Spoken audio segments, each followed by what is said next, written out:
Your big sister Liz still hadn't lived at home full time for a couple of years, but she arrived last week to spend the season here since it was an off semester for her. She wanted to make sure she was in town because you had now also graduated high school, so who knew how much rarer these moments would become in the future. You watched on as Liz laughed good-naturedly over a comment Mom made. Her Elizabeth-only mindset had only been a phase. Nearly any nickname was welcomed at this point in her life. Strangely, even though she'd moved away, you lately felt closer to her than you had in a long time. You idly scooped up more of your breakfast and chewed absent-mindedly. You were a vegetarian. You were a vegan. You were a pescatarian. You were a proletarian. You were a picky eater. You generally ate whatever. And the meal you had reflected that. It included just about everything your moms had made, though you often made your own food nowadays. With Liz around, though, your parents made even more options than usual. Your sister had been vegetarian for a while, and they wanted to make sure she had choices too. Conversation had gone on idly, without you fully taking in the words, until your ears were piqued when Ma started on a bit of town gossip. And so that's how I heard the news. Alright, now stop burying the lead and tell us, what is this so-called news? Ma giggled as she cast a look across the table, satisfied that she had everyone's attention. Well, it turns out the Donalds won't be renting out the condo up the street, as per Sunset Bird tradition, for the first time in what must be nearly 2 decades. A chorus of gasps and shocked expressions were had all around. After the initial shock, your eyebrows pinched. Ma may consider them by name, but you and Liz always viewed them exclusively as the mean old couple who would yell at anyone under 25 who crossed their paths. Your ma continued on with the story, spreading strawberry jam over a piece of toast as she did so. They've decided not to take big trips anymore. Friends and family will be visiting them at their home.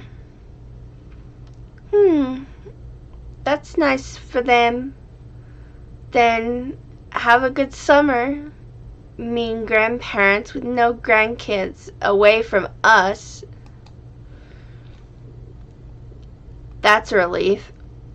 It's kind of sad they can't travel anymore.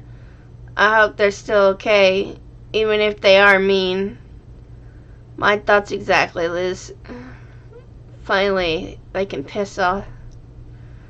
You didn't have anything to comment on that development. My thoughts exactly, Liz. Be nice, kids. You don't want to end up like them, do you? You and your sister cracked smiles at the joke. At least they won't be here to yell at my children anymore. Pfft, Lonnie. And that blunt comment got laughter from all 3 of you. Engrossed in conversation once more, you continued to chat with your family until the meal was over.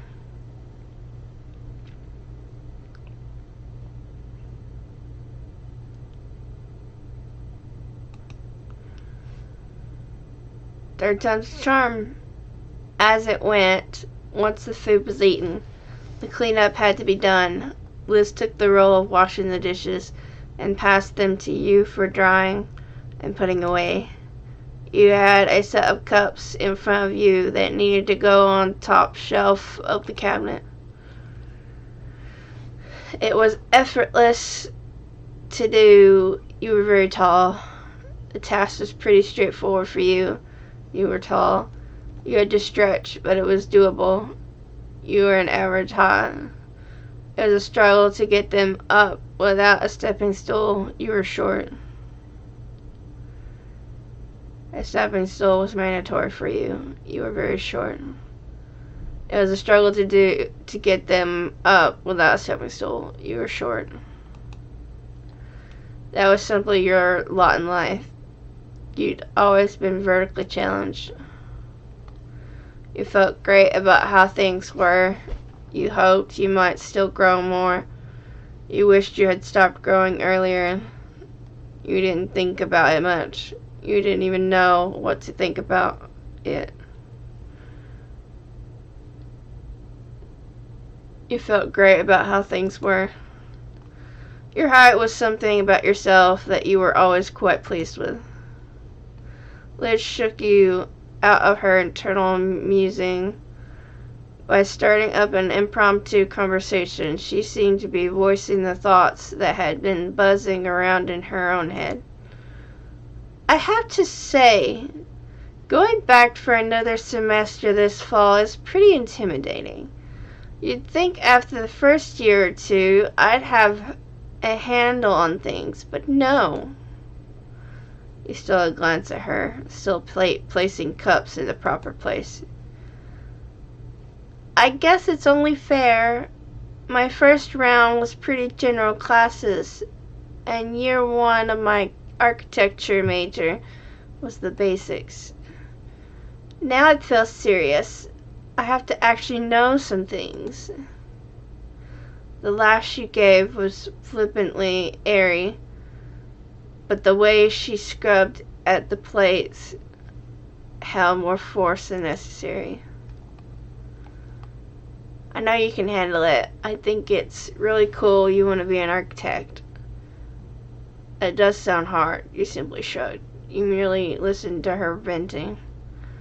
I think it's really cool you want to be an architect.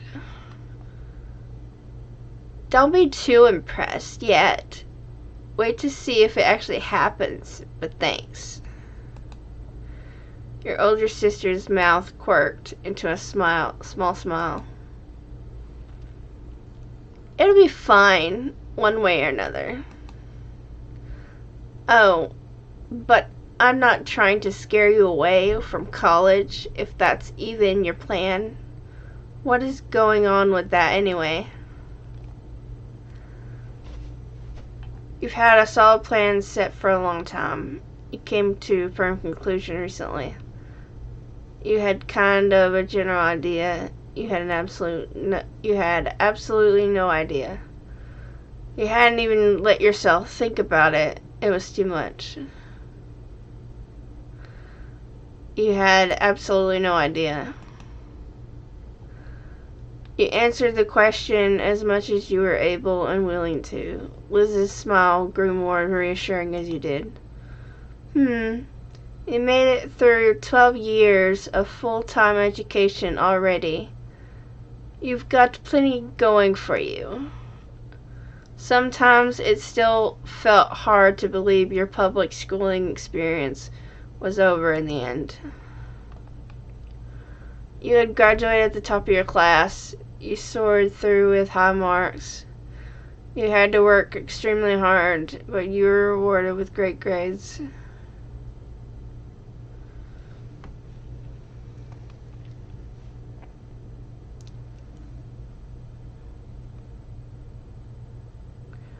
You soared through with high marks, and you were going to miss it. You felt satisfied leaving off there, and you wished it would have gone better, and you were just glad it was truly behind you. And you were going to miss it. It had been a familiar and fulfilling part of your life. Liz picked up on the silence her question ended up creating. She decided it was time to make a closing statement on the topic. You're a good girl, Jamie. Do what's best for you, and we'll be here to back it up. Thanks, Liz. At that, Liz happily passed the final dish your way. She waved a soaked hand as a farewell and moved into her next task for the cleanup job. You refocused on getting the last pieces put back where they belonged. You eventually moved on to a new chore, but that was interrupted by the sound of your cell phone. It was the phone's default ringtone. You had a silly novelty song as the ringtone. You set one of your most beloved songs as your ringtone. You casually picked it up from the table where you had placed it earlier. The phone was a couple of years old at this point, having been a 16th birthday gift from your parents. You decided which model to get, but you got to pick the color. It was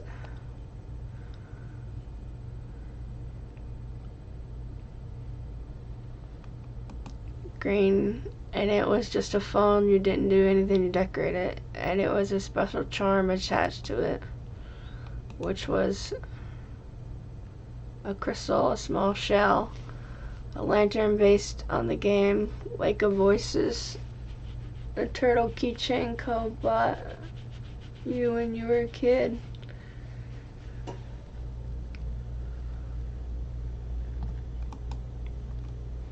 You were pleased when you finally had a prominent place to use the gift. The screen lit up as you gave the little device a swipe with one finger. You were informed by caller ID that it was Lee. You weren't surprised. Despite having busier and busier lives and not living in the same town, you still had a good relationship with your cousin at the same age. Especially once the miracle of the both of you having your own phones actually happened. She got hers first, though. Tapping at the accept buttons, you answered her call. A familiar, bubbly voice came through right after. Hey, Jamie. Hiya. I trust I'm not interrupting anything major. Only some cleaning around the house. Oh, then you're welcome for my call. A distraction from that must have been desperately needed. Yes, thank you, my dear cousin. Hey, I love doing chores. You joked. I like cleaning, you protested earnestly. It's good to hear from you. Even though she couldn't see it, you shook your head at that.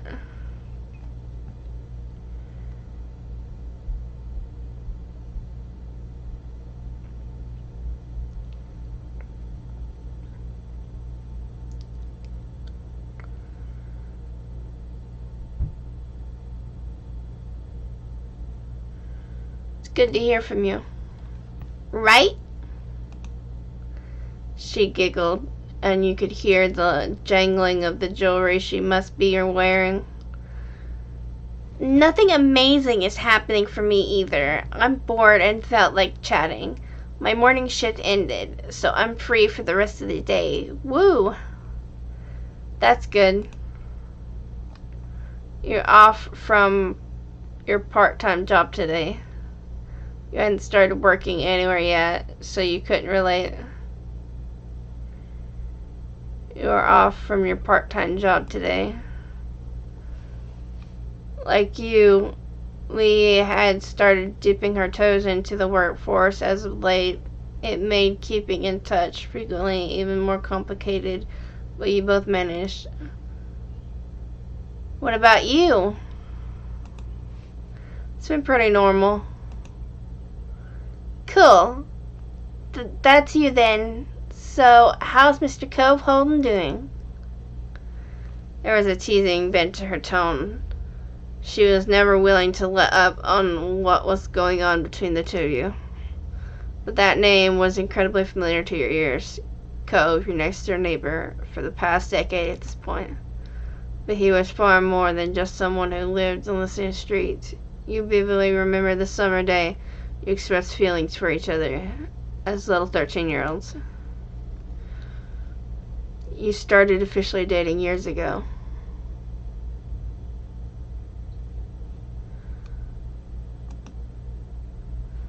And you were in love with him.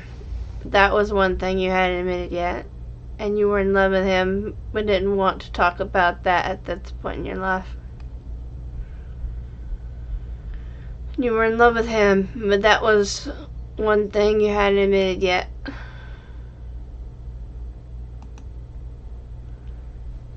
Are you even surviving without the boy being 10 feet away at all times? Or is everything right with the world again and he's back? No, Lee, he isn't here. Just like he wasn't here yesterday, or the last time you asked, or the time before that. Aw, my bad. Can you blame me? Doesn't it seem like he should have made his grand return already? Plus, I want to visit soon, and he needs to be there too. You could understand where she was coming from. This was certainly outside the norm. For the past couple months and the last few weeks especially, Cove had been going to his mom's place in Nevada.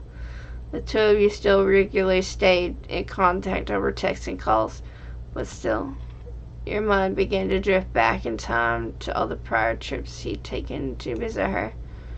Almost every year, he'd have to go away for a while and then he'd be back. It made you sad and lonely when it happened. You never minded it. It was kind of nice to have breaks away from each other. You weren't a fan, but made do. It was just shitty. It upset you, your younger self, worried about him leaving for good.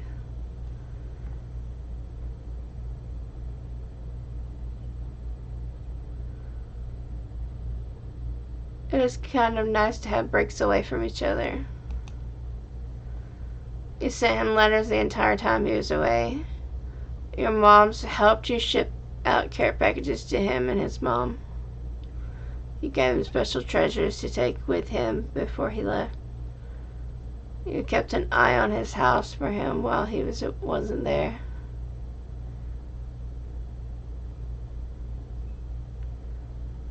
You gave him special treasures to take back with him. Some were just to borrow, and others were for him to keep forever. He sent you letters while they're in return.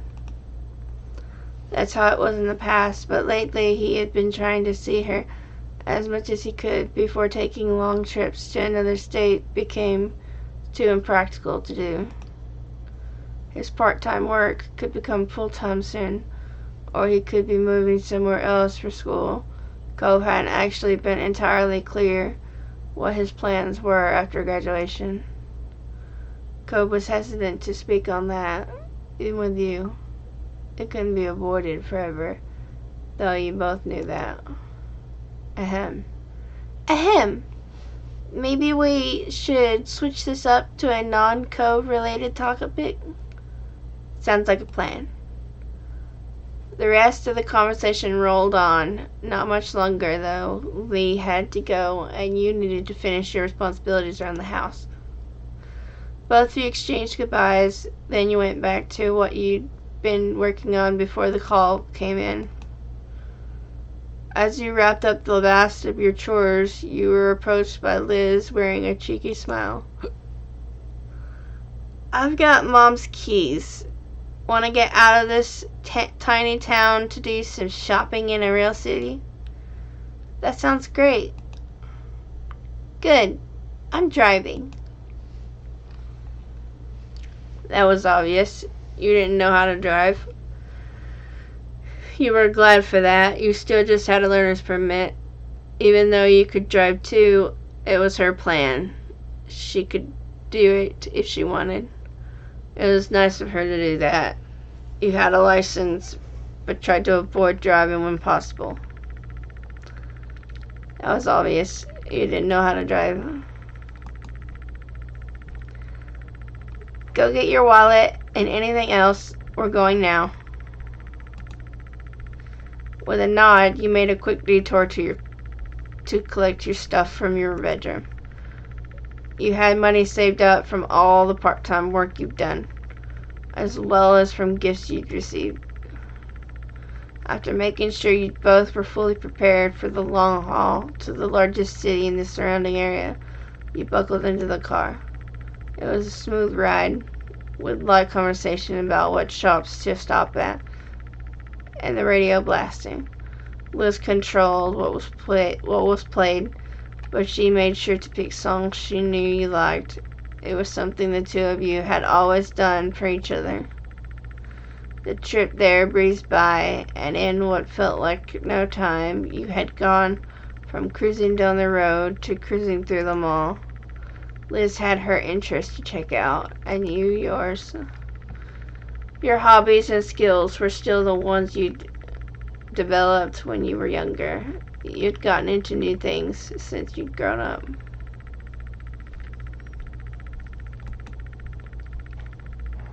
When turning a corner down a new length of mall, your eyes caught on a little gift store. Your friends and family had recently given you many presents for graduating high school. You realized you wanted to get a graduation gift yourself to give to Cove. You had a gift of your own ready to give to Cove when the chance came. You really appreciated what you had gotten.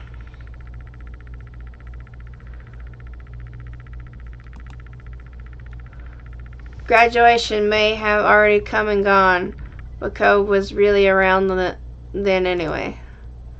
You keep an eye out for something good, though you might have something nice for him at home already. Eventually the mall was explored in full, with every shop of note being checked over. Rather than going home, you decided to walk over to some smaller stores nearby. Liz had many thoughts on that topic. Honestly, malls are not a bastion of society. Even if smaller stores require extra distance, the brands are so much more. Then your sister abruptly stopped speaking and walking right in the middle of the path. It was a good thing no one was behind her. She seemed to entirely shut off for a moment. Liz? The attempt to catch her attention was unsuccessful. Something else had all her focus. Before you could puzzle out what might be happening, she began to mumble out of the corner of her mouth. Jamie, don't draw attention, but look. What? With a harsh whisper and a subtle jerk of her head, she urged you once more. Look! You followed her gaze as best you could to a large bunch of colorful teens strolling down the same path. Okay. You faced back over to your sister with a confused expression and an unspoken question. What were you supposed to be seeing there? Jamie? Doesn't one of them seem familiar? She was practically bouncing at this point, so you looked the group over again, and this time you saw what she was seeing. Amongst the collection of strangers was brown hair, gray eyes, and lots of freckles. That's Shiloh. Our Shiloh. From when we were kids. Yep, that's definitely him. I can't believe it. He honestly just there. That's hilarious. That's incredible. Oh, but how do we talk to him? We'd have to pull him away from all those other people, and what if I'm wrong? Your mouth opened to reply, but she cut it off with her own answer to the question. I've got it. I'll show the name Shiloh, and then we can act like it wasn't us. If he responds to that, we'll know without a doubt it's him. Jamie, keep an eye out to see if he looks. Liz, can't you just try talking to him normally? We're not doing that. It's a terrible plan. Why do I have to be the one who watches? Let's try it. Fine.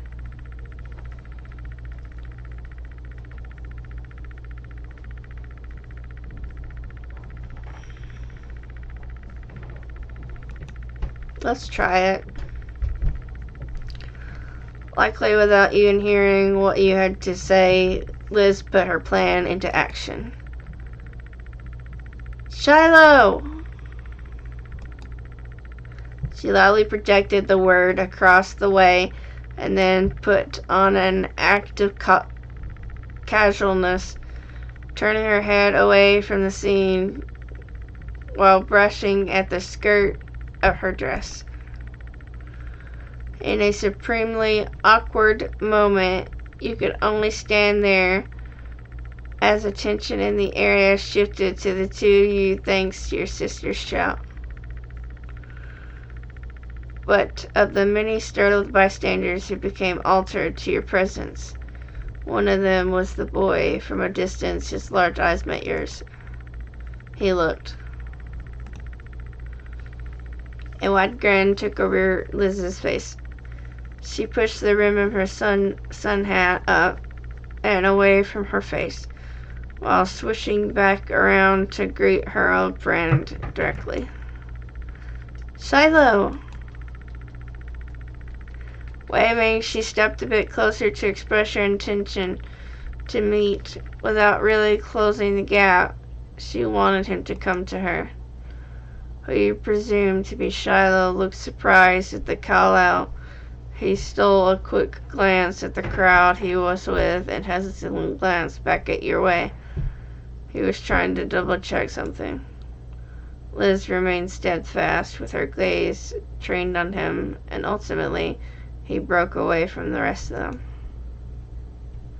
After a light-footed jog across the brick path, the young man pleasantly presented himself in front of Liz and you. Hi! I like your hat. Just that simple greeting had Liz giggling. Hello. I'm not sure if you remember this, but I'm Lizzie, and that's Jamie. We were all friends when we were little kids. His already wide eyes grew even larger, their gaze darting between you and Liz. His previously chipper demeanor faded into something delicate. I'm really sorry, but I think you have the wrong person.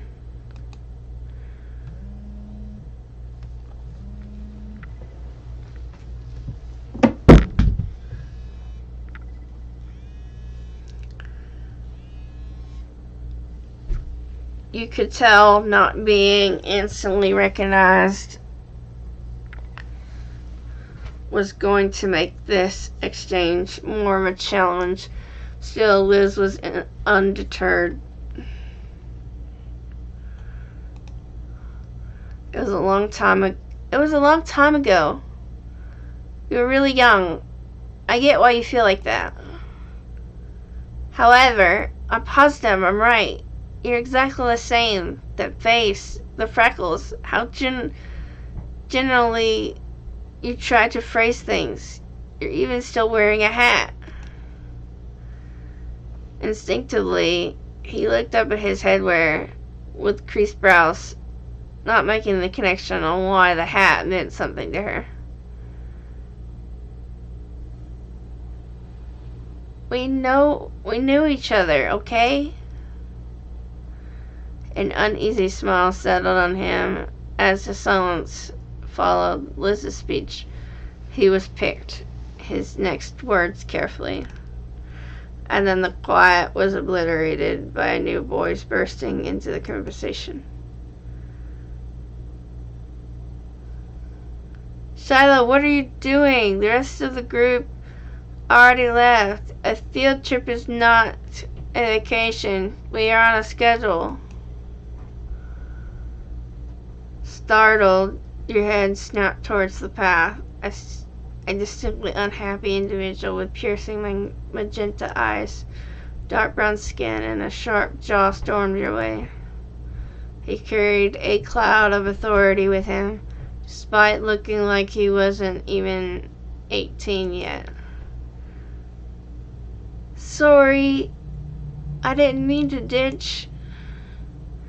Shiloh, whose name was now officially confirmed, gestured with a hand to add to the explanation of his absence as the stranger watched impatiently.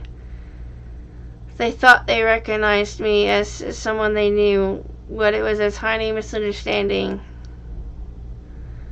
Liz theoretically, as well as literally, put her foot down at that, stomping in frustration and getting more childish the longer she was around her childhood companion. We do know you. Shiloh merely shrunk in on himself. The tone he spoke with was pained. Sorry. You honestly couldn't tell if he was apologizing for the upset feelings of your sister or the palpable dissatisfaction of his new acquaintance. That in itself was very Shiloh-like.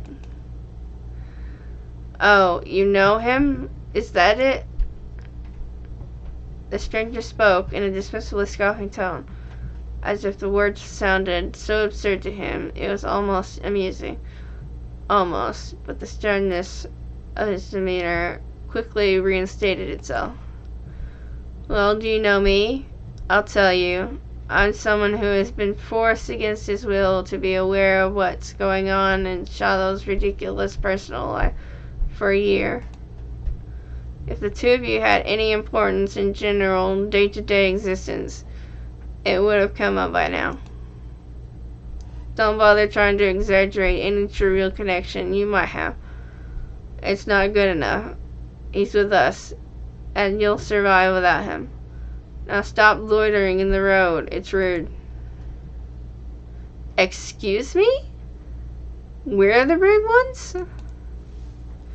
The high-strung ranting got an audible gasp for Shiloh, who finally started to speak up again in defense. Nate, that's really mean. It's also true. We're leaving. With that declaration, the unofficially introduced Nate indignantly spun on his heels and walked speedily towards where the group went, completely confident that Shiloh would follow behind. Oh, people can sure have bad attitudes, huh? Why can't they just try to get along? It's not hard. Don't worry, though. I bet you won't have to deal with him again. And I'm sorry. I can't stay to talk to you. But I hope you have a really nice life. Bye. And that was it. His final parting words. Given, Shiloh left the two of you behind to catch up with his own life that he had to go live. Liz watched his exit stunned, only to frown when it hit her that he was really gone as quickly as he appeared. It happened so fast, you hadn't even been able to get a word in. She sighed, all the energy she built up releasing with the breath. I could have told him his last name was Fields. His birthday is October 30th. That would have proved it, but no. I'm sorry, Liz. Wow, Shiloh grew up to be dumb. You were left feeling equally deflated. Whoever Nate is, he sucks. Well, damn.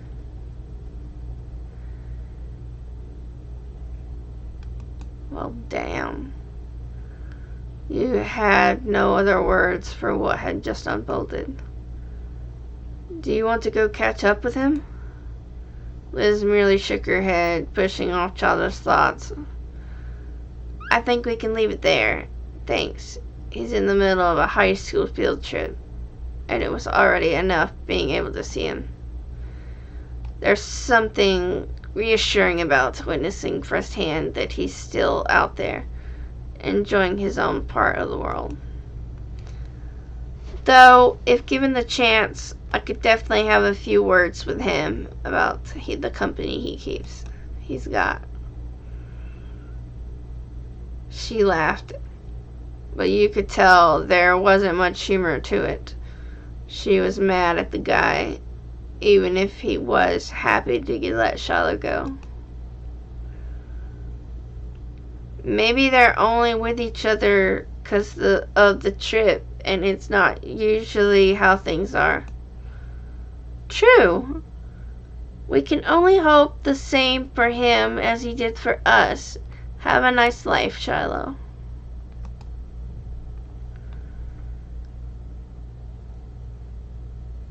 We'll miss you. Liz smiled at you. It had the self-confidence you knew so well from her. Come on, little baby sister. Let's finish our own trip. Yeah. No matter how either of you really felt about the occurrence, it was something you simply had to accept. People you know just disappear and reappear in the most unexpected ways. The two of you enjoyed what remained of your outing until it was time to return home. By the time you arrived back, the sun was already beginning to set. You arched your back as you stretched your arms towards the ceiling. While it had been a good day, it had enough activity to cover an entire week. Liz tried to hide a yawn behind her hands. You weren't the only one feeling worn out. I'll be heading up to your room, the guest room, since mine stopped being available as soon as I was out the door. Her tone was light. She'd had quite a lot to say in the subject when you'd first taken over her bigger room after she left for college, but there have been many trips back home for her since then. The room hasn't been hers for years. It has more of a running joke now that she continued to bring the topic up to this day.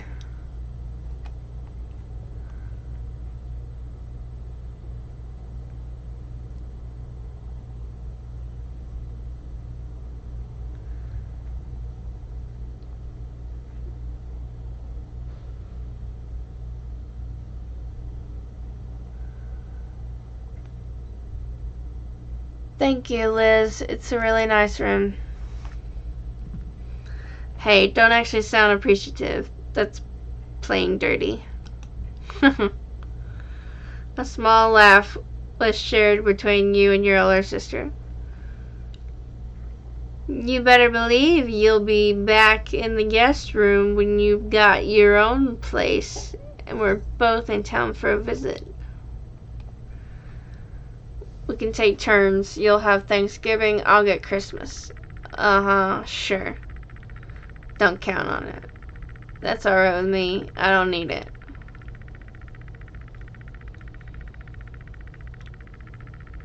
That's alright with me. I don't need it. Sweetie, there's such a thing as being too generous. At least you have me to look out for you again. She flashed her familiar grin, and you couldn't help but feel glad she was back around, even if it was temporary. With that, she plodded off to the spare room. You were ready to do the same. Moving into a new space was your first opportunity to decorate from scratch.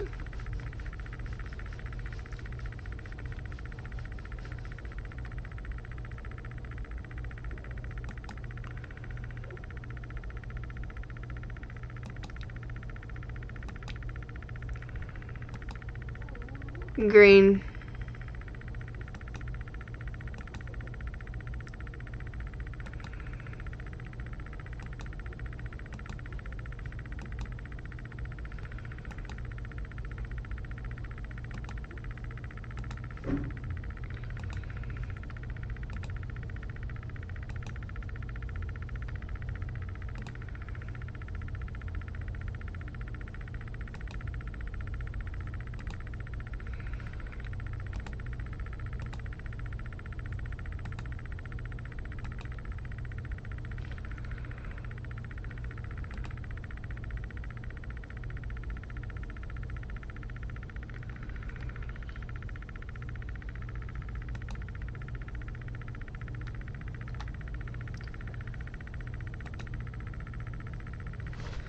You were really satisfied with the feel of your tiny part of the world.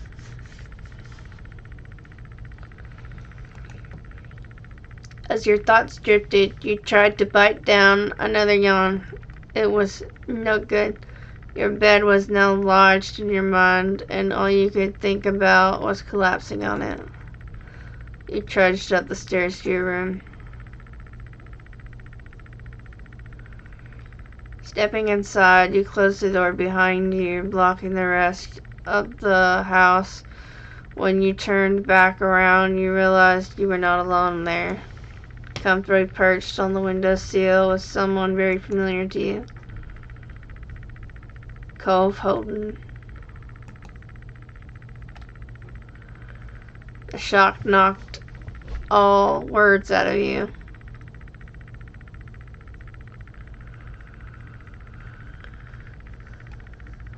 The shock knocked all words out of you. Surprise!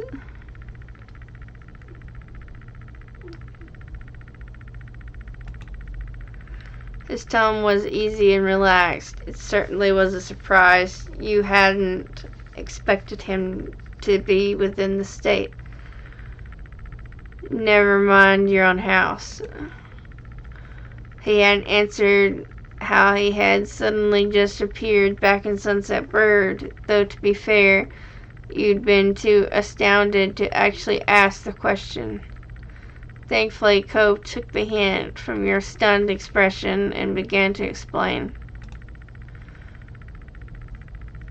So, I got in about 15 minutes ago. No one was home, so I figured I'd come in the usual way. The window.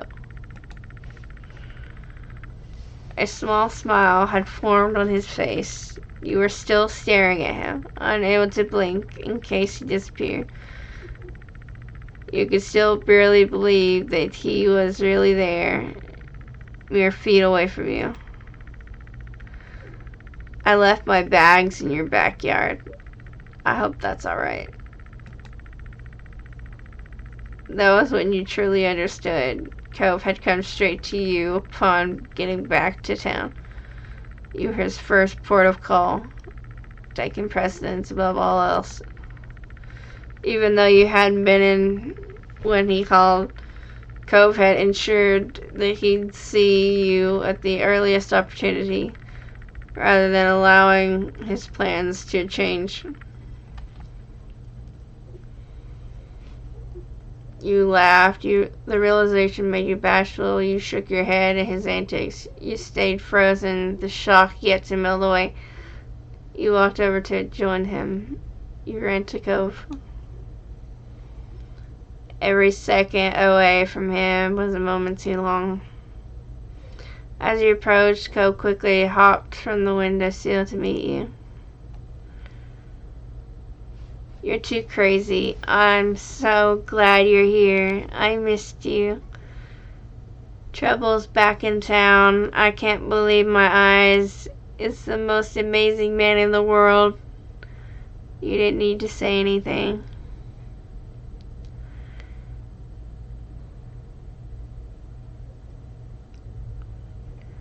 Can't believe my eyes. It's I'm gonna save.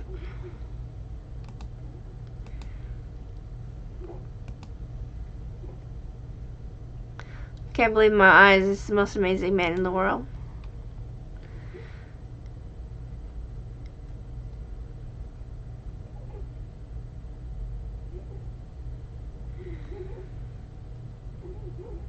You kissed him. Cove then ducked his head as if trying to dodge your overwhelming compliment. The whole world is a little much, Jamie. I don't think it is. He lowered his voice. Then, if I'm the most amazing man, you'd have to be the most amazing person in the world. Period. You felt your face burn with color. Thankfully, Cope didn't press the point. Ah. He instinctively began to close his eyes as your face leaned in closer to his.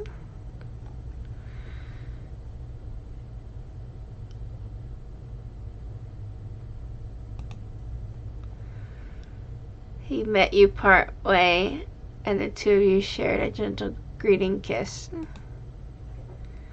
He then stepped back a bit. Cobb rubbed the side of his head and furtively glanced down. Though he couldn't help getting a little nervous still, he was beaming. I missed you. Even if he hadn't said it outright, you would have gotten the message from his body language. Cobb was grinning widely, his raised cheeks burying his eyes, which gleamed like hidden gems. But he looked at you as if you were the most exciting treasure of all. How was the trip? Cobb's brow creased as he considered your question. Cobb stepped towards you. He cupped your face with his hands, gently guiding your chin so your eyes met his. You could feel the beat of your racing pulse against his fingertips. I hated it. Let's never be apart again, okay? He said that absolutely as a joke, an exaggeration, something that wasn't a real request, of course, and yet, despite all that, it felt real. Your heart hammered in your chest, your head swam, cast adrift on a tide of thoughts and adrenaline. Cobb smiled, as if offered a silent apology for his sudden onslaught of tenderness, but he let the words proudly hang in the air all the same. Cobb told you about how his trip back had gone. Soon you'd even recovered enough to actually listen. His mom was doing really well. She had a project in the works that she was thrilled about. As a result, Cobb was going to be sticking around in Sunset Burr for the time being.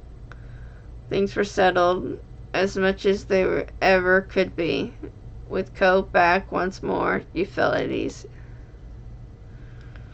Cobb stretched his arms out over his head, his eyes on the window and the world beyond. The sun had set while you'd been busy reuniting. Well, I should probably get my stuff and see Dad. He glanced over to you with a familiar, expectant look. Want to come with me? You know I do.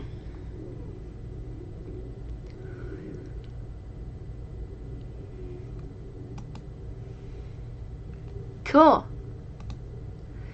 Cobb began to head to your bedroom door.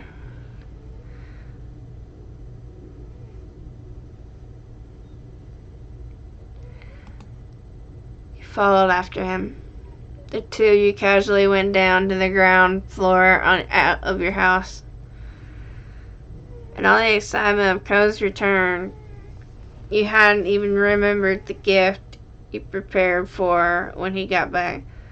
It'd be best to give it to him now, before he left your house. Can you wait here for a little while? I got something for you. Cobb tilted his head, intrigued. Really? You nodded with some eagerness, trying to imagine how he'd react when he actually saw it. You'd bought Cobb something special. The gift you'd chosen had been something you could buy. You bought Cobb something special. It was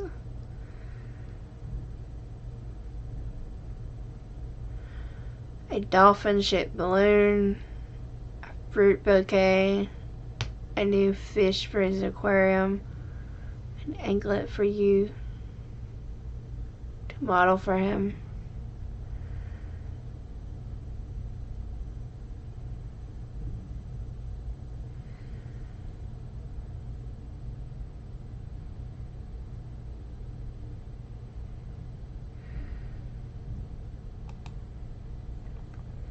You headed back up to your room, grateful that Cobb hadn't spotted your present before now. A little container that was the temporary home for his new fish was waiting there for you.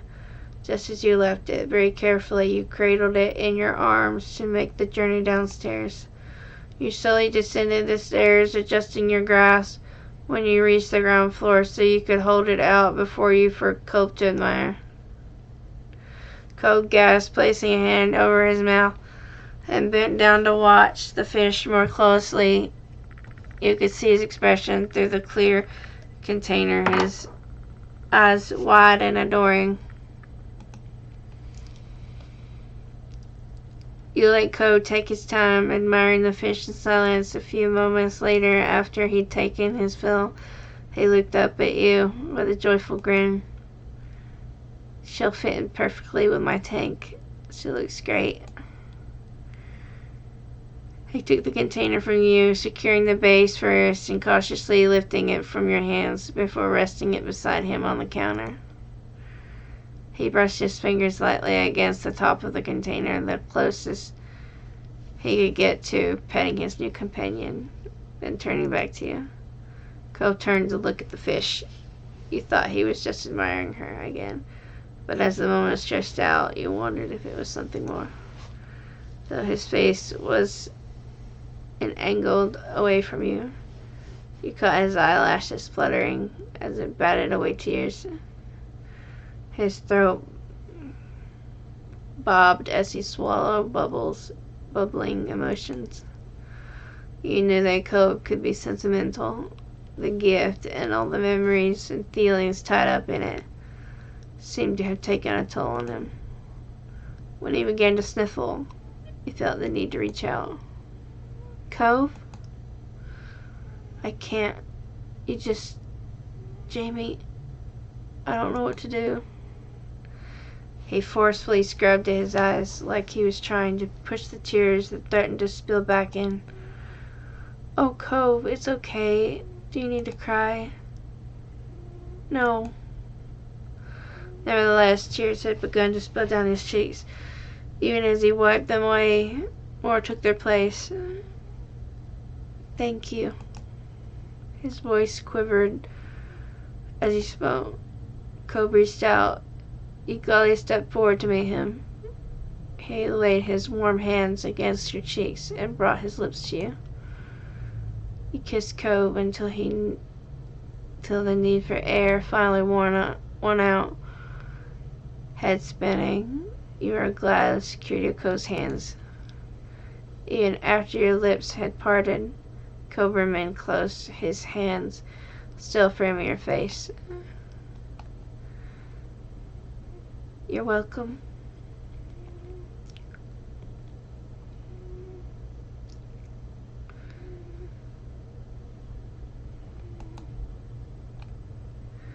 You're welcome.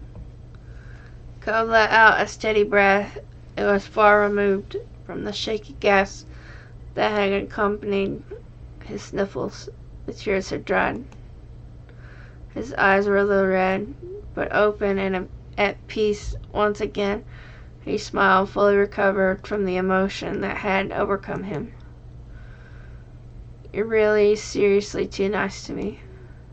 You smiled back. I don't think there's such a thing as too nice when it comes to you.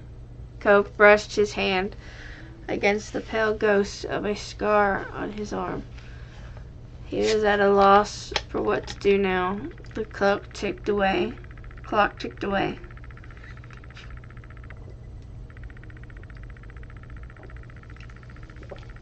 Counting the seconds of silence.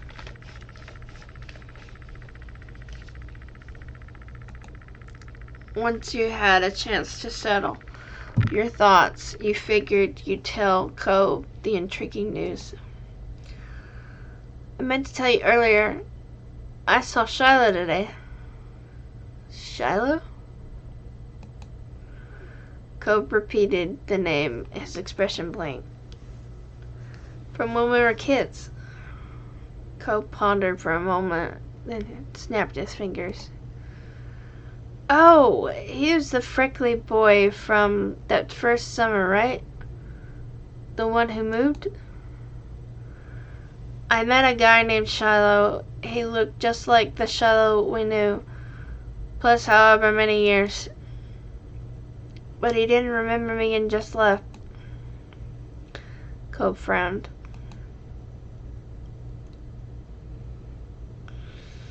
That's I don't know. Too bad. I missed it. Though you knew him better than I did.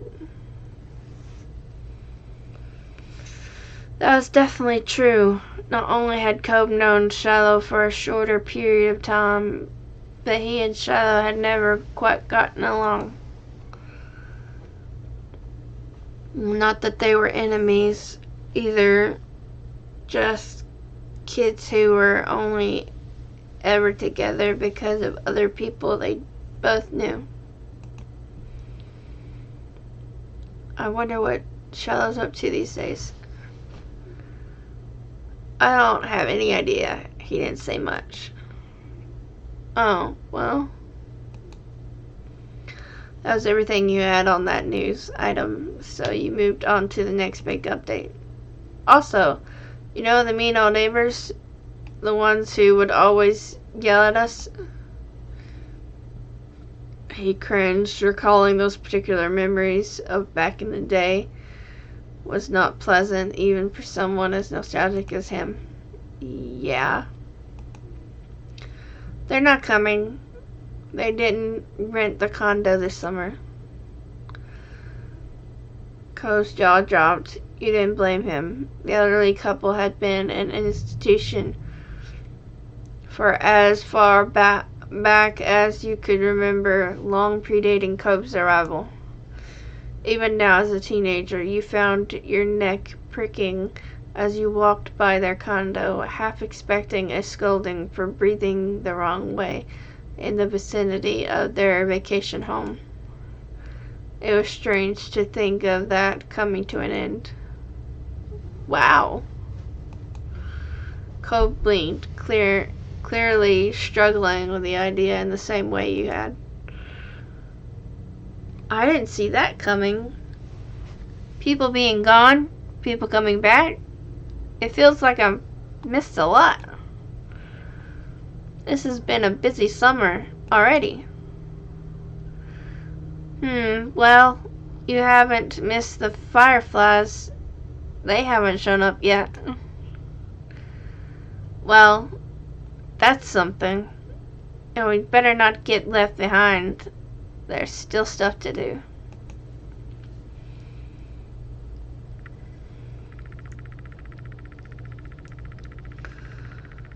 You nodded. The two of you headed out and traced the most familiar path you'd ever walked, the trip across the road to Coe's house. It seemed that no sooner had the night begun than it was already at an end, and the dawn of a new day was soon upon you. The next morning your belly was full of breakfast and you were in a pleasant mood. You hoped the rest of the day followed suit. Later you were meeting up with your friends Coe, Miranda, and Terry to go into town. It was all on short notice, but that was because everyone was just so excited that Coe was finally back home. Having a nice day, Dream? Having a nice day, Dream? You blinked, pushing all your thoughts away and returning to reality. Your mom was watching you with a teasing smile. So, what's on the agenda today? I'm meeting up with some people. Well, I hope you and your friends have fun. Don't get into too much trouble. She winked at you. You knew both of your moms wanted you to enjoy every bit of this summer before all the big changes started. I'll try. But before you go gallivanting around town, could you bring the mail in? I'm finishing up putting the dishes away over here. Alright. Thanks very much. As soon as you were outside your front door, you couldn't help but see Cove and his dad standing around on the road. They noticed you too. Hey there, Jamie. Cove smiled lightly and waved. When you began making your way over, he added, Hi.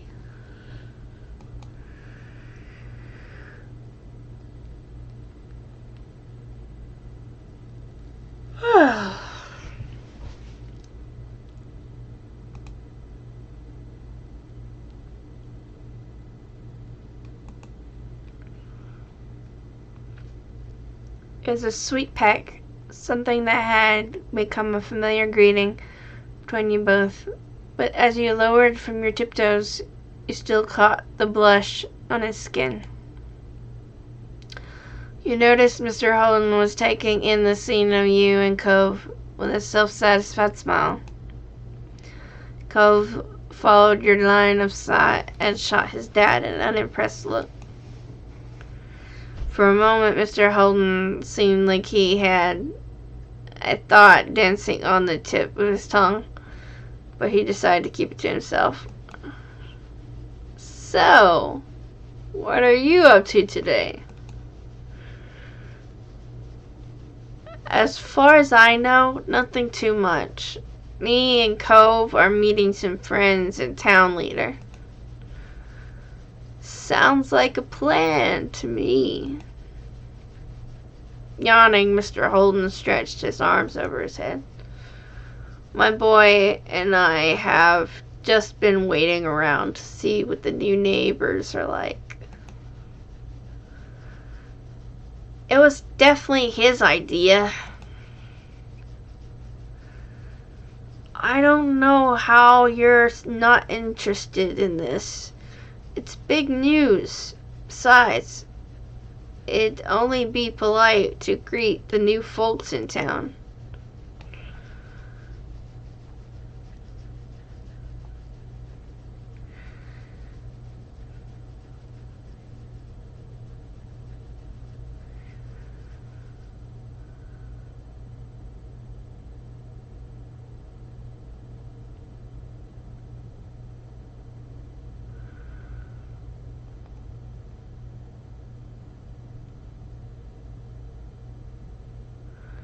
Well, anyone has to be better than the last tenants.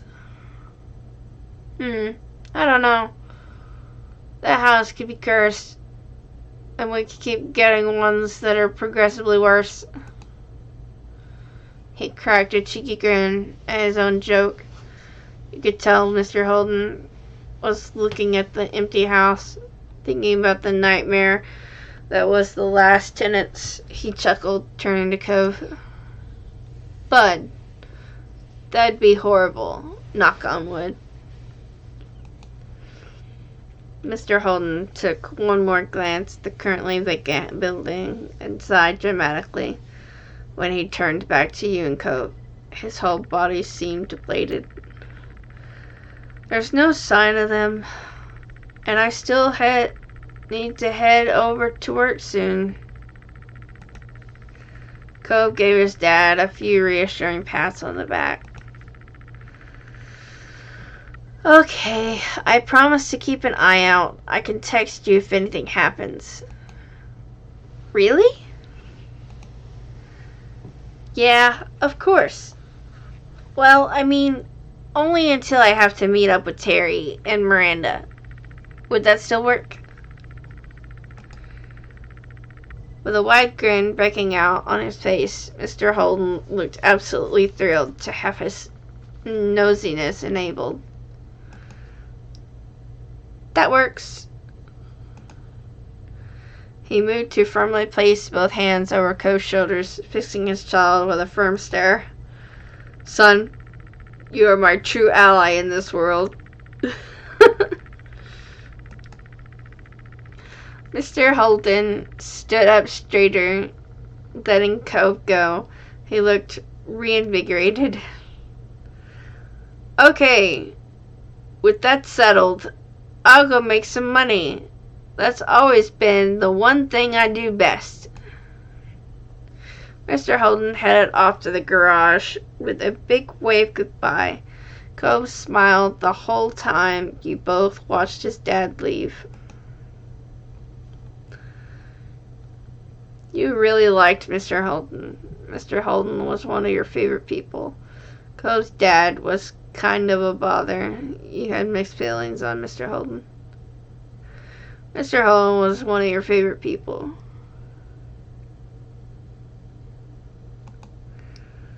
He always tried his best and was honestly just great.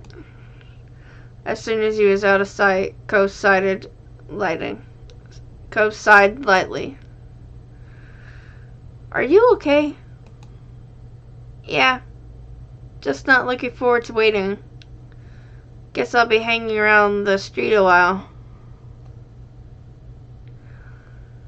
Good luck. See you later. Bye. I'll stick around to see the new neighbor.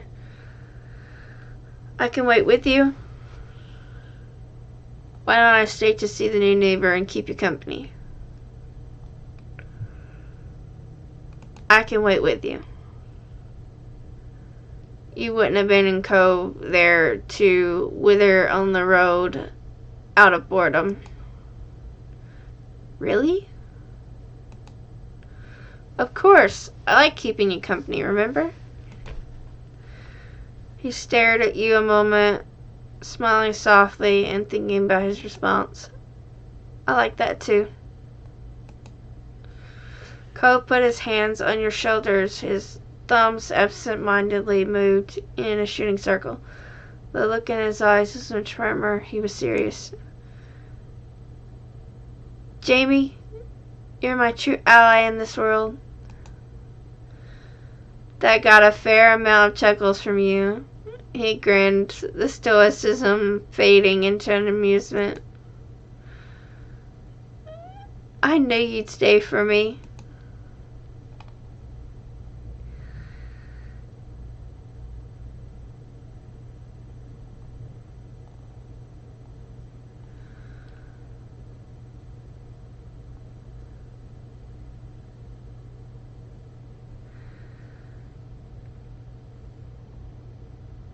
You're lucky to have me. Teasingly, Cove raised an eyebrow. You're the most lucky guy in all Sunset Bird, luckiest. For a moment, you weren't sure if Cove was laughing at your declaration or that you momentarily forgot the word luckiest. Either way, you didn't mind. The smile on his face reached his eyes, and it made you feel electric. And then he let go of you. Cove stepped over to his front porch steps, lazily taking a seat and leaning back on his arms. Our watch begins. Oh no.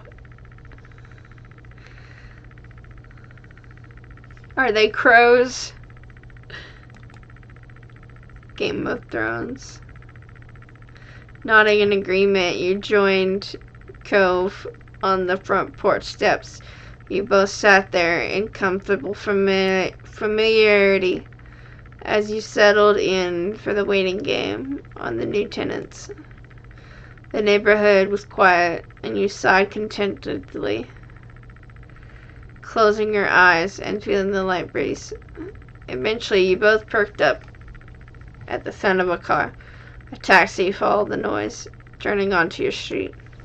Cove's eyebrows raised at the sight, and he sat up straight on the stoop.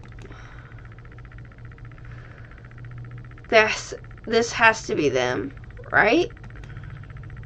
Yeah, it's gotta be. Now that they were here, you couldn't help but feel just a bit curious. You wonder what kind of person would be living in the neighborhood for the summer. The taxi pulled to a stop as you expected, in front of the now empty condo. It was on the same side of the street as your house, a few buildings further up. Without getting to his feet, Cove tried leaning and tilting his head to get a view of the passenger door as it opened. The single occupant exited the cab. Huh? You could feel what Cobb was in the moment. After the last renters, this new visitor was definitely not exactly what you expected. As a young man, had to be close to your own age. He was dressed fully in electric black, white, and gray outfit. Even his side-swooping hair matched the scheme. The only other pop of color was from something that couldn't easily be fashioned into submission. A pair of dark brown eyes, which you caught when he looked over at his audience. Hello, folks. Who might you be? We're the neighbors. The smile already prominent on his face curled further. It was cocky, but you didn't get the impression it meant something adverse. Hallelujah! You and Co shared a familiar look with one another, bewildered even further. The color-coordinated man left it there, however, and with a firm click, he shut the door of his ride. Then he turned his back to you to retrieve a large, unsurprisingly black suitcase out of the trunk.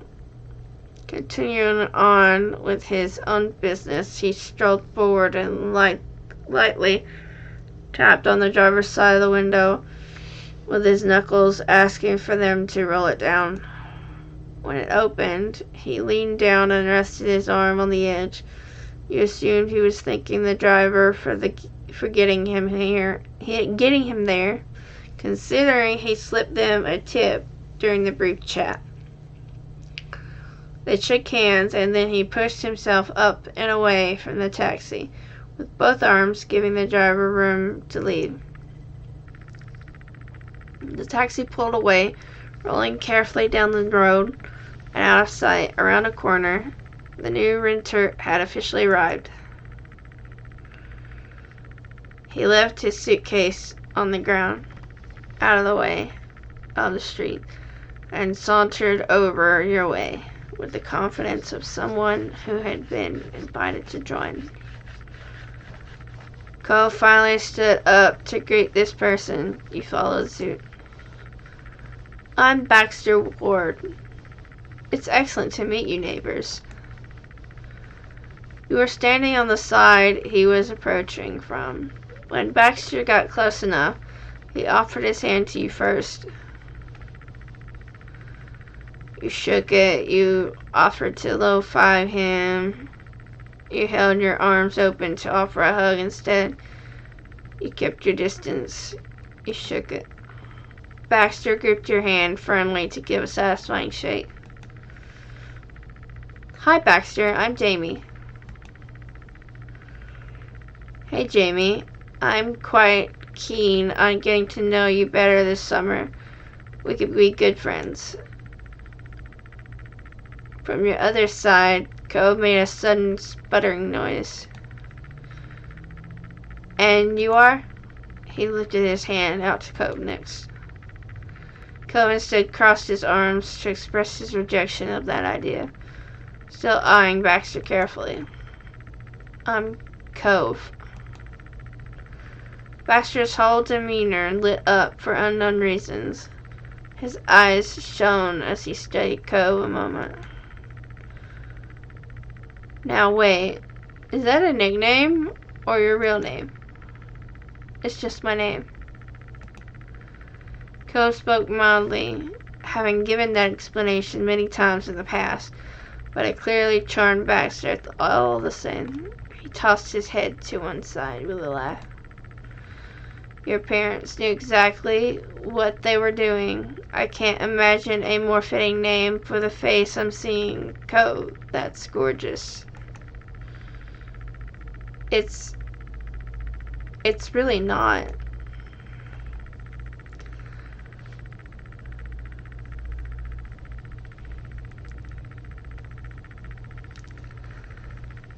No, I agree. It suits you. Hey, only I get to fluster him.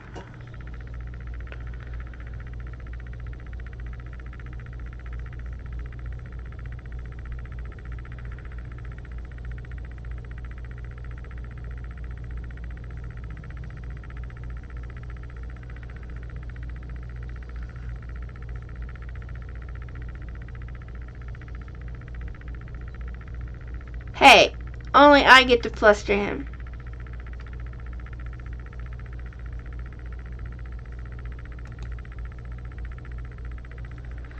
Baxter grinned welcomingly. The entire conversation brought a burning red blush to Co's face, and he couldn't make eye contact with either of you.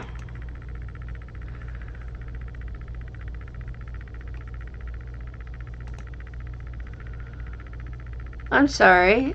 It wasn't intended to mean more than it did. I like your name, but you don't have to mind that.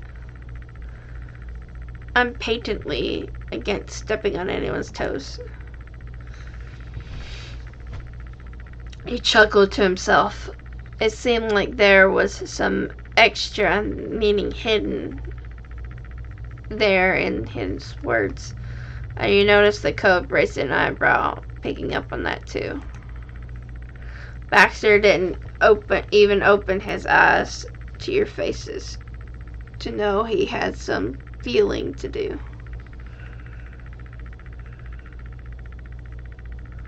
He stood up straighter, striking a slight pose with the position of his feet. I'm a ballroom dancer, hence the phrasing. Oh, I don't know much about dancing. That's pretty cool. It's not hard once you get the basics down. Cope didn't look convinced at all. Baxter took that as a cue to keep talking. Well, he grinned in a way that was rapidly becoming familiar to you. If either of you are ever looking for a partner, I'm available. Cole peeked at you, smiling softly. You felt his familiar touch as he squeezed your hand for a moment. I already have a partner. Jamie is the only one I'd want to dance with. Sorry, she's my girlfriend. You're both together? Yeah, we are. Now that's crushing, but makes sense. I got here too late. Should have taken a semester off sooner. That's a joke, really. I didn't mean to intrude on anything you have with the offer.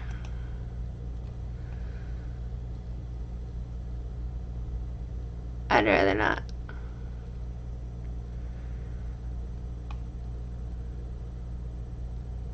Exactly. Cove is the guy I dance with. Baxter smiled and nodded understandingly, letting the subject go. After that, there was a lull in conversation, and Cove attempted to feel it. What made you decide on Sunset Bird? Oh yes, well, my parents rented a condo, so I had a place to stay while I'm off for a semester from college and not living in the dorms. There was a playful glint in Baxter's eyes as he continued. Ideally, they wanted to send me somewhere that wasn't too exciting, but lucky for me, they picked the wrong street, considering the two of you live here. Baxter then preemptively lifted his hands up in front of his chest, giving the gesture for meaning no harm. It's nice to be the only one of my age around the neighborhood for an entire summer, nothing more. That was a story you had heard before, the same one as when Lonely Cove and his dad moved in all those years ago. Cove wasn't relating, still. You could have phrased it like that in the first place.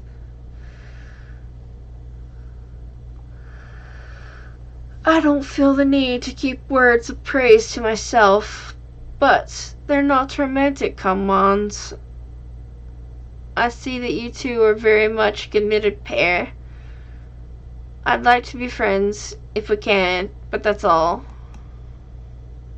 It's okay.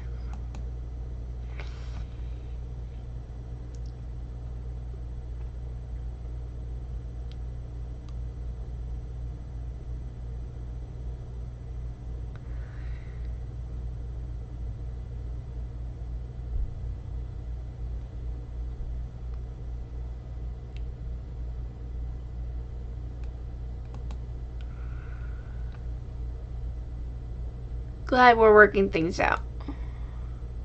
Shifting his weight to his other foot, Baxter tried to move forward. So, which condo is yours? How long have you been living together?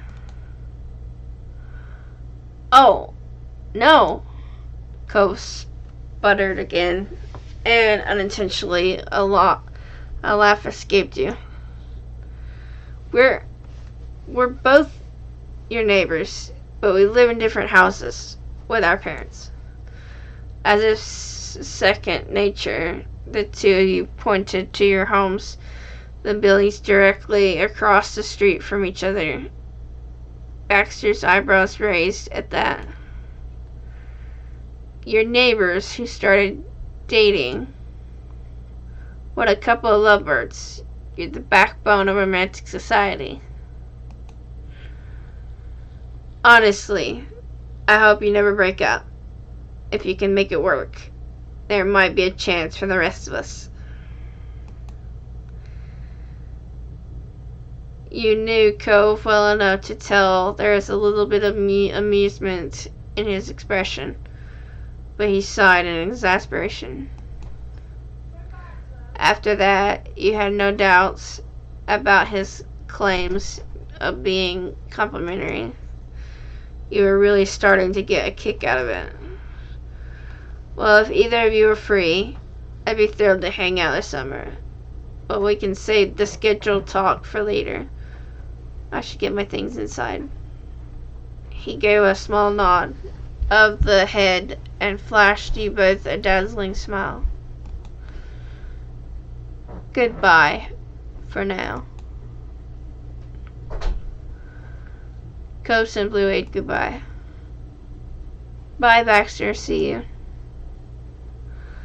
Baxter then turned on his heels and strolled back to his suitcase, picking it up and bringing it to his condo. You and Cove were silent as Baxter unlocked the door and disappeared inside the house. With him completely out of the scene, Cove let out a long breath. I don't know how I'm gonna explain that guy to my dad. You burst into a fit of laughter, trying to imagine the conversation. At least the job is done. We saw the neighbor, and now we can go meet up with Terry and Miranda. Yeah, we should get going. You gave Baxter's condo one last glance over your shoulder.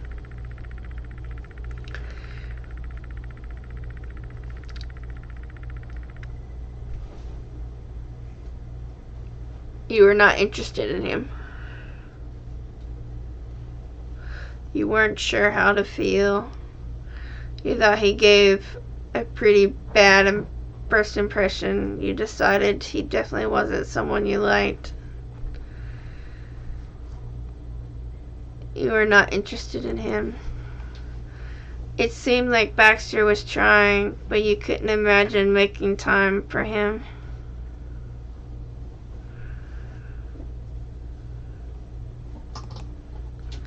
Turning your attention back to Cove, you pushed all thoughts of Baxter aside. You both started making your way towards town.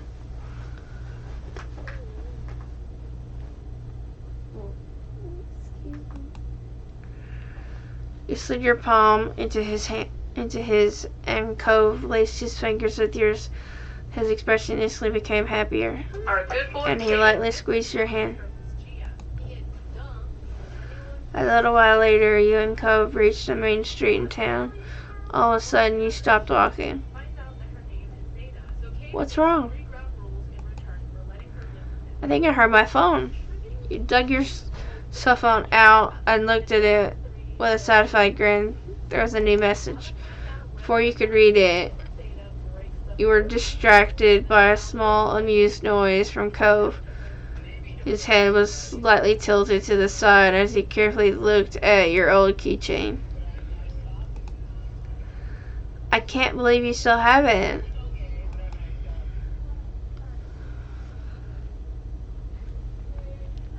Of course I do. I love it. You shouldn't be surprised. Well, someone was crazy enough to get it from me, so I may as well use it.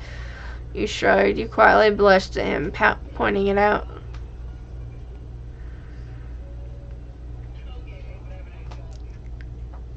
Of course I do. I love it. You meant it. The intensity of your words had Cove blushing and looking away from you. For a moment you were both at a loss for more words. You were sucked into remembering that day he bought it for you. Cove was the one who spoke up again. I'm actually glad you like it. He looked from the keychain to you. His smile reached his eyes. It makes me happy seeing you care about it and everything. And that makes me happy. Smiling, you refocused on the task at hand. You opened the new text from Miranda and all you saw was, I can see you. Immediately from where you stood, you started swiveling your head around. You couldn't spot Miranda anywhere, but she did send you more messages.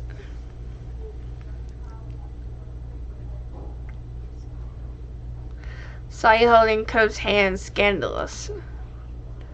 Where are you? Haha, come on. Really, Randy?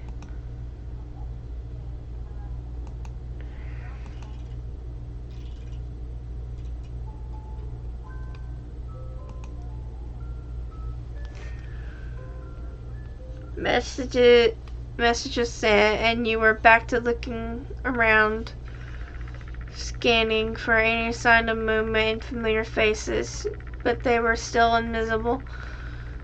Cove looked at you carefully, raising an eyebrow.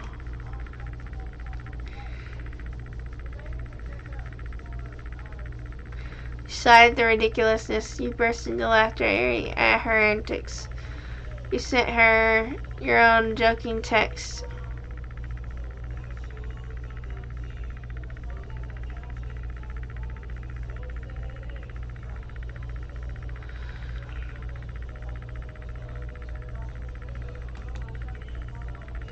At once you hooked your arms around his neck, still holding your phone, and brought him even closer to you. He blushed and gave you a look mixed with amusement and confusion. Seriously, Jamie, what did that message even say? Before you could even begin explaining anything to Cove, you both snapped your attention to the yellow from across the street. And there you saw Miranda and Terry coming out from behind the backside wall of the grocery store. They both started waving wildly to draw even more attention to themselves. Oh. With your friend's grand entrance made, Cove seemed to realize the joke. He smiled with a sigh, and you let him go for the moment, chuckling. Cove took a step in the direction. He grinned and waited for them to get closer. Laughing and arm in arm, the girls stopped, only to look both ways, and then rushed across the empty street.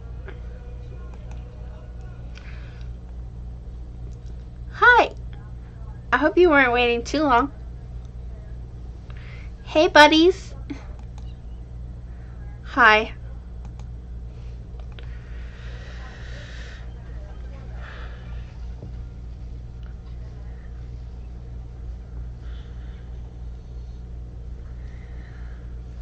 I thought you both knew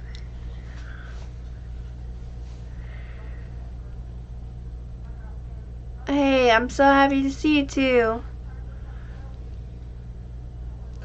Now that they were here, their joke on you was already long forgotten in your mind. Terry and Miranda giggled, smiling wide at your declaration. Terry then closed the distance between her and Cove and crushed him in a painfully tight hug.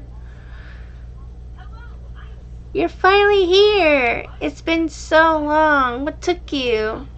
He did his best to eke out a reply with his chest being compressed. Sorry. Eventually she let him go. Terry looked at him with a beaming smile, But Cove was distracted, rubbing his arms. Standing there, Miranda shifted her weight to her other hip. She watched Cove patiently with a bashful smile. Welcome back. Thanks.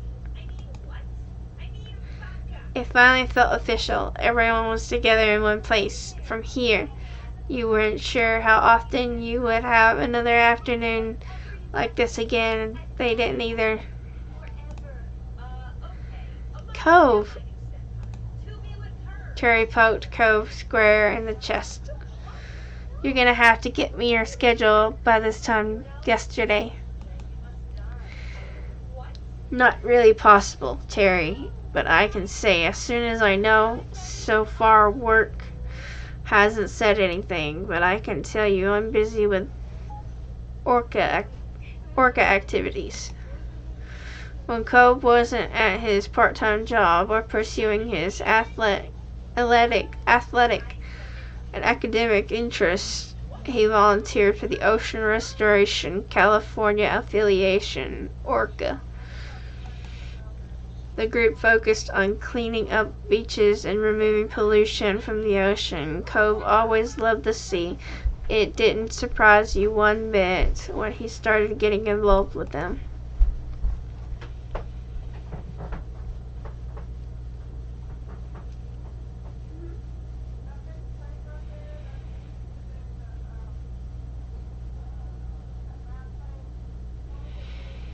You were an ORCA member and introduced Cove to it. You joined ORCA too after learning of it. It was Cove's activity. You were an ORCA member and introduced Cove to it. Their big smash event for the year is coming right up, isn't it? Yeah. There's not that much more to do before then, but I'm kinda looking forward to the fundraising push. Hopefully we can pull it off. If anyone can do it, it's you two. And even if it goes really bad, it'll still look good on a college application at least. That's true.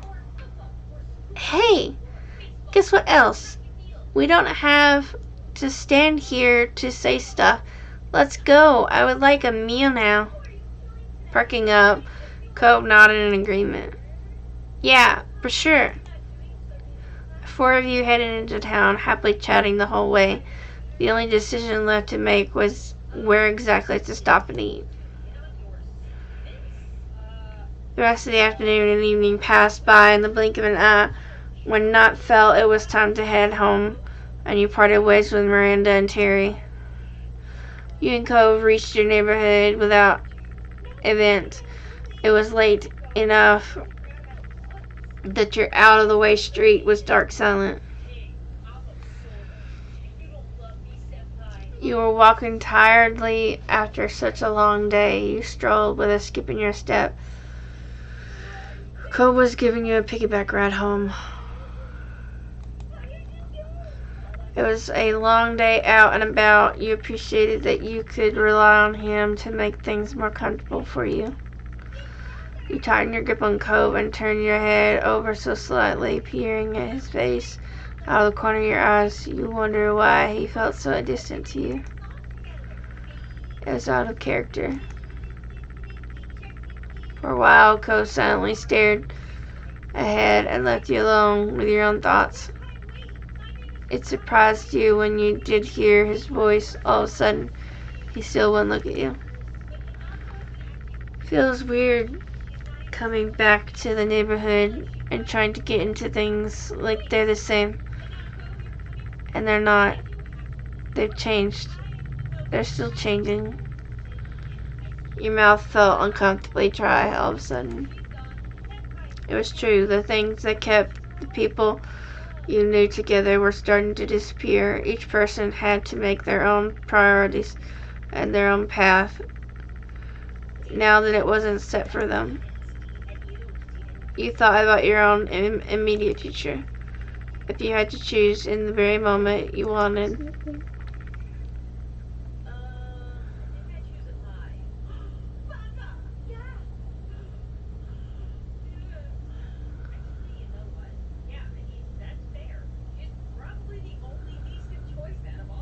to work part-time. Go to school full-time, to go to school part-time.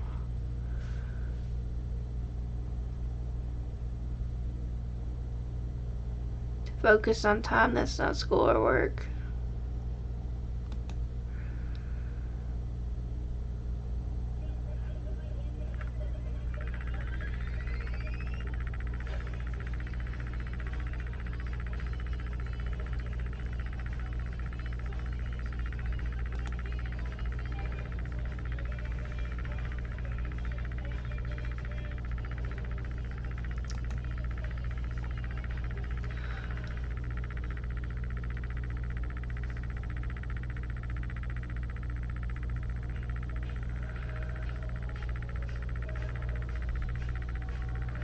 Work online.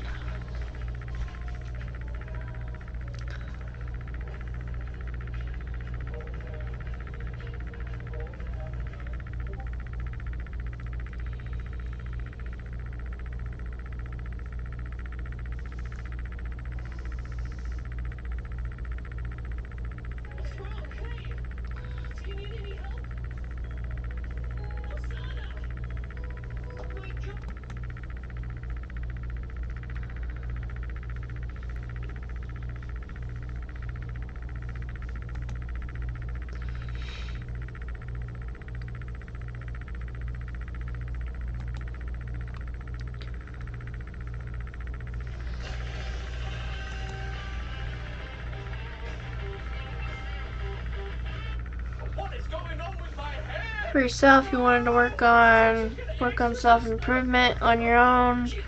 Take some time just to relax, try to figure out what you truly want. You want love in your life, you have to make some sacrifices. Why are you smelling? Because I'm dog is down and I own to take the bulk of wires.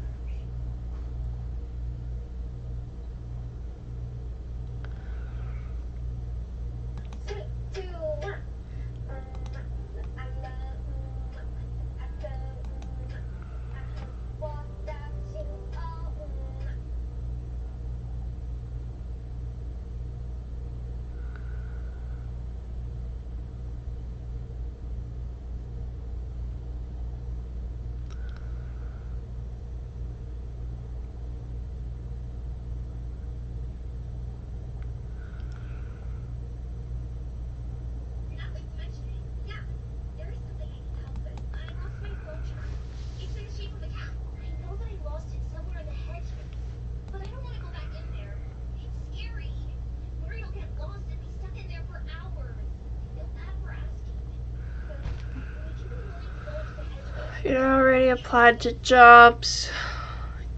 You'd started to prepare for what was coming. You had begun to do anything about that yet?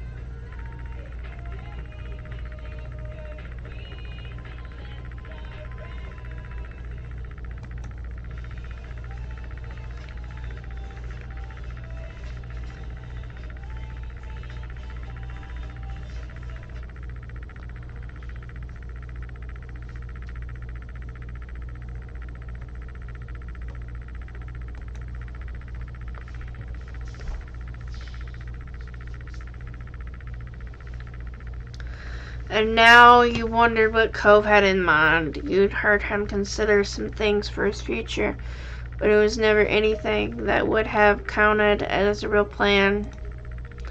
Cove stopped in the middle of the street. He sighed and put you down. You were both outside of your houses. Cove looked at the ground for a moment. His mouth trembled, trying to settle on the right words to say. So, are you still thinking about relaxing for a while on stuff in Sunsetford? Yeah. Cove closed his eyes and nodded while he composed his thoughts. He looked at you when he lifted his head. I decided on something. Well, kind of. He smiled slightly and rubbed his arm, and then his expression grew more serious. I'm not gonna decide on a school or a career. Not this summer. I'm gonna stay here, at least in Sunset Bird. I'll probably move out of my dad's place. I'll keep working my job, keep doing my volunteer stuff and everything else. Maybe I'll know what I want for myself by fall or next year, or maybe I'll never have a plan. Life will continue on with whatever's happening. I'm not gonna crush myself trying to have everything figured out by a timeline that someone else has set. I just can't do it. His brow furrowed, and his tone was tense. It was clear how much expectations were weighing on him. I guess it'll be me and you, right here for a while longer. His eyes were glossy. You weren't going to be separated, and that meant a very great deal to him.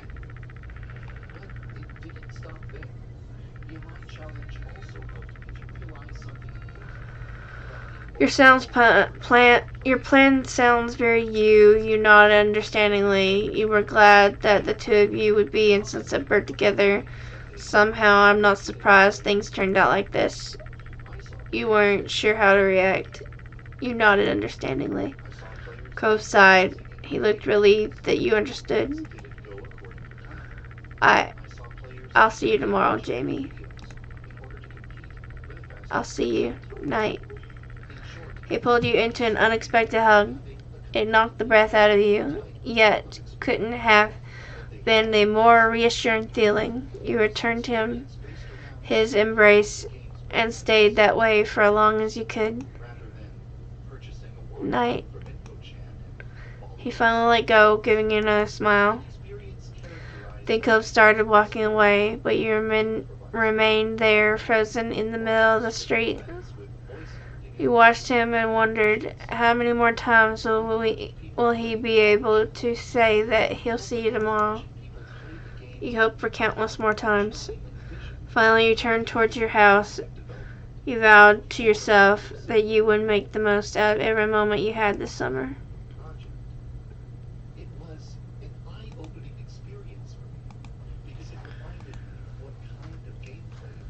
I'm gonna save it there.